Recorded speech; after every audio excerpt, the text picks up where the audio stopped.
5 ఏళ్ళు వాళ్ళు జగన్మోహన్ రెడ్డి అధికారంలో ఉన్నప్పుడు మీరు ఎప్పుడు తిరుమలకు వెళ్ళలేదా, లడ్డు టేస్ట్ చేయలేదా, లడ్డు చూడలేదు, అప్పుడు ఎందుకు మీకు డౌట్ రాలేదు? చెప్తా నేను కూడా. ఎంతసేపు నేను మాట్లాడుతుంటే ఇప్పుడు ఎందుకు ఆ క్వశ్చన్ అడిగి? ఫస్ట్ ఎందుకు చెప్తున్నారు కాబట్టి అడుగుతున్నా. నేను చెప్తా, నేను అన్నిటికీ ఆచరిస్తాను, నేను అన్నిటికీ ఆచరిస్తాను 100%. ఇప్పుడు నేను అదే ఇప్పుడు తిరుమల లడ్డులో ఏం కలిపారు ఏంటి అనేది పక్కన పెడితే, తిరుమల లడ్డు అనేది 2019 నుంచి 2024 మధ్య ఎందుకు దిగజారిపోయింది, ఎందుకు ఉనికిని కోల్పోయింది?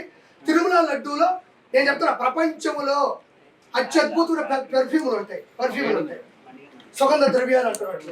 వాటన్నిటినీ కలిపినా కూడా తిరుమల లడ్డుకు వచ్చినంత సువాసన ఎక్కడా రాదు. ఆ సువాసన ఎందుకు కోల్పోయింది అంటున్నాను నేను.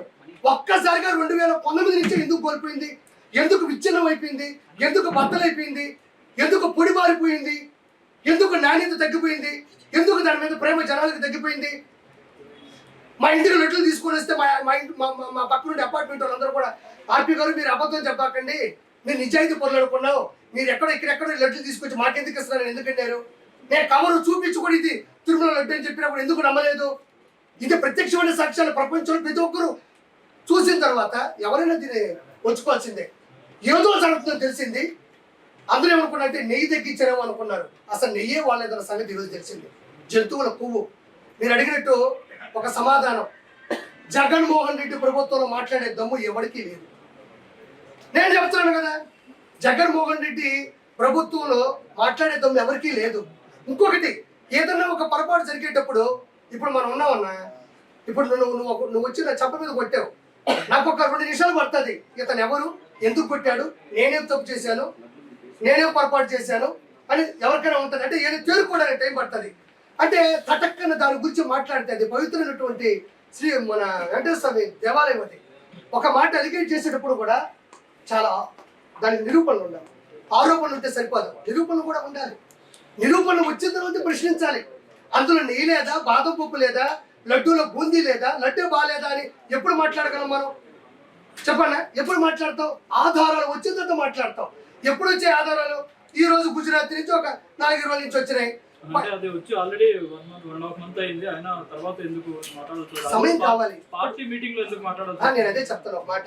ఇప్పుడు లడ్డూలో ఏం జరిగింది అని తెలియడానికి ఒక టైం పట్టినప్పుడు, లడ్డూలో ఏం జరిగింది టైం పట్టినట్టు లడ్డూ గురించి చెప్పడానికి కూడా ఒక సమయ సందర్భం కావాలి, ఒక సమయ సందర్భం కావాలి.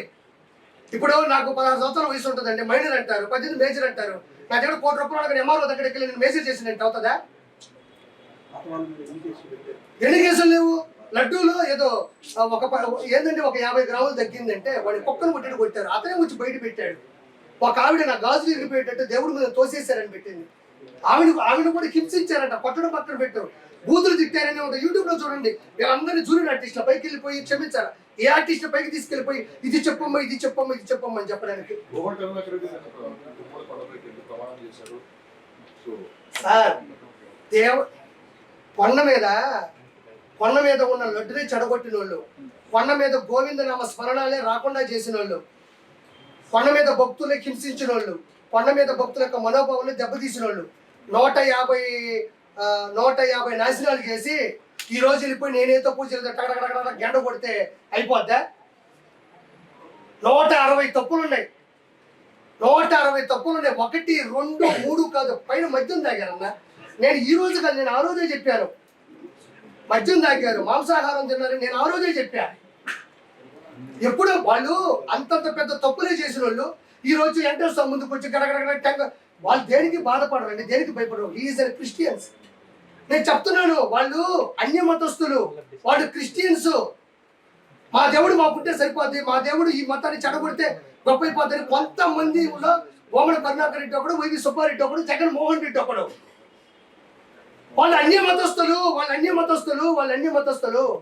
నా దగ్గర నన్ను ఒక బోర్డు మెంబర్ గాను, నా చైర్మన్ గాను నువ్వు పెట్టు, నా ప్రాణం పోగొట్టుకొని అక్కడక్కడ ఒక రాయి ఉంటే తల బద్దలు కొట్టుకొని చచ్చిపోతాను తప్ప నేను వచ్చేసి వ్యాపారం చేసి ఒక్కొక్క పేపర్ మీద ఒక్కొక్క టికెట్ మీద 100 దర్శనాలు, 150 దర్శనాలు, 250 దర్శనాలు ఇవన్నీ బయటకు వచ్చినాయి కదా, అధికారికంగా బయటకు వచ్చినాయి. 100% నేను చెప్పేది అది. అప్పుడు ఎందుకు రాలేదు అంటే, ఏదైనా ఇప్పుడు పాలు తోడి కానీ పెరుగు అయిపోదు.